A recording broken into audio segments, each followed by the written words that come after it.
Gadis SMA dipeluk keluar angkasa oleh Yesus di Taipei. Pengalaman sejati seorang seniman.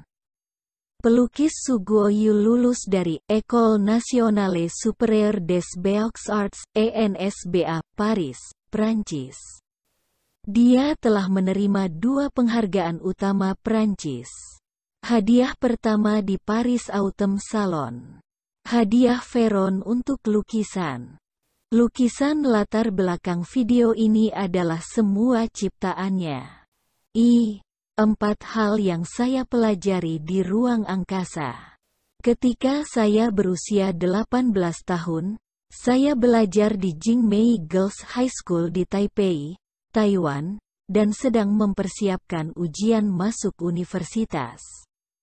Saya pergi ke studio dekat stasiun Taipei setiap hari untuk belajar menggambar. Tidak ada seorang pun di keluarga saya yang percaya kepada Yesus. Tidak ada yang pernah mengkhotbahkan Injil kepada saya, dan saya masih sangat baru mengenal Yesus dan gereja. Suatu hari saya sedang berjalan di jembatan penyeberangan jalan di depan stasiun ketika sebuah kekuatan tiba-tiba membawa saya ke sebuah toko buku Kristen yang belum pernah saya kunjungi. Saya mengambil sebuah buku secara acak, membukanya, dan mulai menangis sebelum saya bisa membacanya. Air mata mengalir seperti hujan. Pada saat itu, saya merasa seseorang melingkarkan lengan saya di sekitar saya, dan saya merasa terangkat, ditarik dari tanah dan terus naik sampai saya berada di alam semesta yang luas. Alam semesta adalah kegelapan tanpa akhir, tetapi kegelapan ini tidak akan membuat saya takut, tetapi saya merasa bahwa alam semesta itu luar biasa hebat. Aku mengalihkan pandanganku dan melihat bumi yang jauh, seukuran bola basket. Di bawah sinar matahari, daratan, lautan, awan putih, semuanya sangat indah. Pada saat itu, sebuah suara berkata kepada saya, "Jangan menangis, jangan takut, teruslah melangkah dengan berani di jalanmu, aku mencintaimu." Saya belum pernah mendengar suara seperti itu, lembut, murah hati, dan toleran terhadap segalanya. Saya menerima penghiburan besar, air mata berhenti, dan hati saya sangat lega. Ketika saya menutup buku itu, saya menyadari bahwa itu adalah Alkitab, dan Yesus sedang berbicara kepada saya. Awalnya sangat asing dengan Yesus dan Alkitab, hati saya segera memahami 4 poin berikut ini. 1. Dia adalah satu-satunya Tuhan yang benar. 2. Seluruh alam semesta diciptakan oleh Tuhan. 3. Tuhan adalah kasih. 4. Firman Tuhan kepada umat manusia semuanya ada di dalam Alkitab. 2. Yesus mereka berbeda dengan Yesus saya.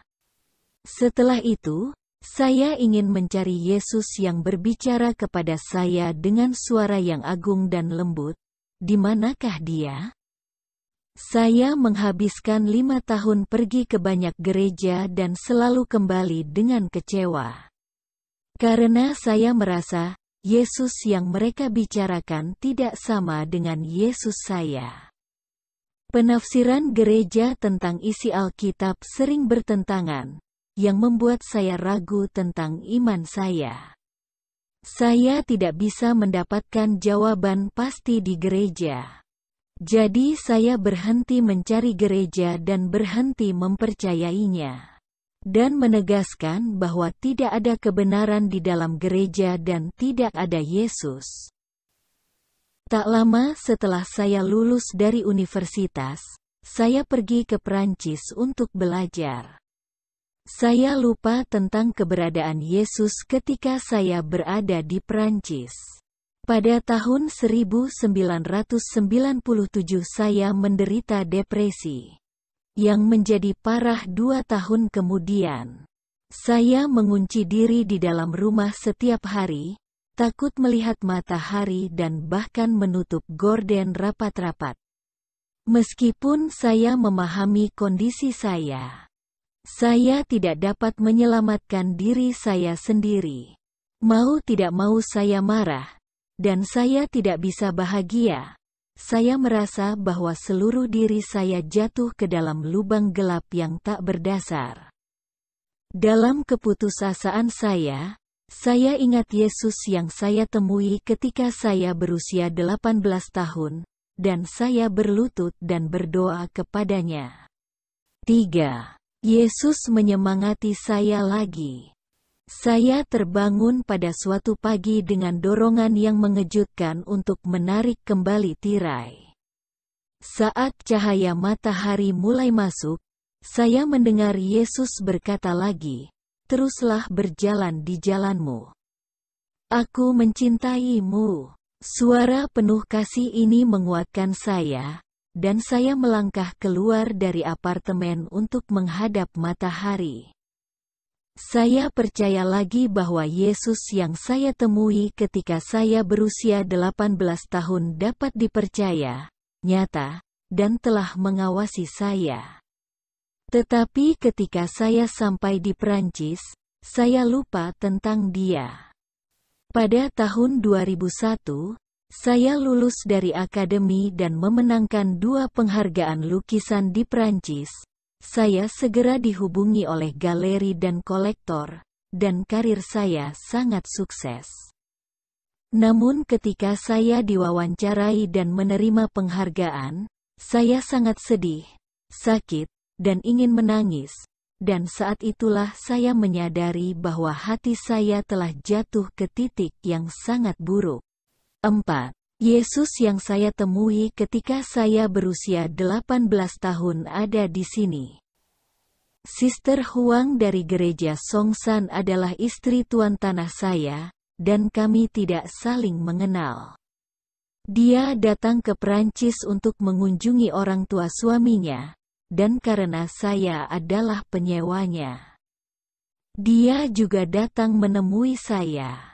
Pada bulan Agustus tahun 2002, ketika saya kembali ke Taiwan, suatu hari dia menelepon saya dan mengundang saya ke gereja Yesus Sejat cabang Songsan. Ketika saya masuk ke gereja pada tanggal 8 Oktober sungguh menakjubkan, saya memiliki perasaan yang jelas di hati saya bahwa Yesus yang saya temui ketika saya berusia 18 tahun ada di sini. Pada tanggal 10 Oktober saya kembali ke gereja. Saya pergi ke depan mimbar dengan banyak orang lain untuk meminta Tuhan Yesus memberi saya Roh Kudus. Tetapi saya tidak menerima Roh Kudus pada kesempatan itu. Kisah Para Rasul 22 Alkitab mencatat, "Bangunlah. Berilah dirimu dibaptis dan dosa-dosamu disucikan sambil berseru kepada nama Tuhan." Karena saya sudah mengerti bahwa baptisan memiliki efek pengampunan dosa, saya mendaftar dengan gereja pada hari yang sama untuk dibaptis. Malam itu saya berdoa di rumah dan merasakan arus hangat dan melodi mengalir terus-menerus dari dalam tubuh saya. Saya mulai menyanyikan lagu-lagu Roh Kudus dan berbicara dalam bahasa Roh Kudus, lidah menggulung secara alami. Hati saya sangat dekat dengan Tuhan Yesus, dan proses doa terasa sangat indah. Pada tanggal 11 Oktober saya ditanyai oleh gereja sebelum baptisan saya dan saya merinci pencarian saya selama 12 tahun untuk Yesus.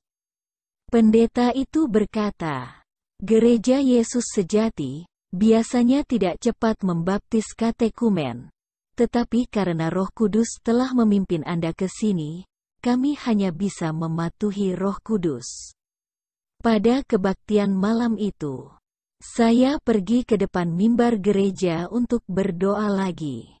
Pendeta itu mendengar saya berbicara dalam bahasa Roh Kudus ketika saya berdoa, sehingga ditegaskan bahwa saya sudah memiliki Roh Kudus. Perubahan luar biasa setelah saya dibaptis. Gereja mengadakan baptisan pada tanggal 12 Oktober dan pagi itu sedikit dingin. Saya telah menderita sejumlah penyakit untuk waktu yang lama dan sangat kesakitan secara fisik. Tetapi Tuhan Yesus berbelas kasihan kepada saya dan ketika saya berjalan ke dalam sungai yang mengalir dan membenamkan seluruh tubuh saya ke dalam air. Seolah-olah tubuh saya ditutupi dengan lapisan pelindung. Meskipun alirannya dingin, saya merasa hangat. Ketika saya naik ke tepi sungai setelah pembaptisan saya, seluruh hidup saya sepertinya dimulai dari awal lagi. Sungguh menakjubkan bahwa penderitaan dan rasa sakit di masa lalu tidak meninggalkan jejak apapun di hati saya. Saya menderita sindrom iritasi usus besar dan gangguan depresi mayor dan langsung sembuh saat baptisan saya. Saya mengalami insomnia yang parah dan ingin bunuh diri. Tetapi hati saya dipenuhi dengan kedamaian dan sukacita setelah dibaptis. Pada malam baptisan saya dapat tertidur dengan cepat dan damai, tidak seperti biasanya. Sampai hari ini, saya masih menikmati kasih karunia Tuhan Yesus yang berlimpah setiap hari. Terima kasih telah menonton. Semoga segala kemuliaan, pujian dan syukur diberikan kepada Tuhan Yesus. Amin. Artikel ini dikompilasi dari Bulanan Roh Kudus, dari Gereja Yesus Sejati, dan isinya dilengkapi oleh pelukis Suguoyu. Kami menyambut Anda untuk mengunjungi situs web ini. Gereja Yesus Sejati menyatakan kebenaran Yesus Kristus yang lengkap dan ajarannya didasarkan pada Alkitab. Orang percaya dapat berdoa untuk kedatangan Roh Kudus dan mempraktikkan ajaran Yesus melalui kuasa Roh Kudus, seperti yang dicatat dalam Perjanjian Baru. Mukjizat yang dicatat dalam Kisah Para Rasul di Alkitab juga sering terjadi pada orang percaya. Sebagaimana dicatat dalam Injil Markus pasal 16, mereka pun pergilah memberitakan Injil ke segala penjuru, dan Tuhan turut bekerja dan meneguhkan firman itu dengan tanda-tanda yang menyertainya. Pada tahun 2022, Gereja Yesus Sejati telah mendirikan gereja di lebih dari 60 negara. Anda dipersilakan untuk mengunjungi versi Indonesia dari situs web internasional ini.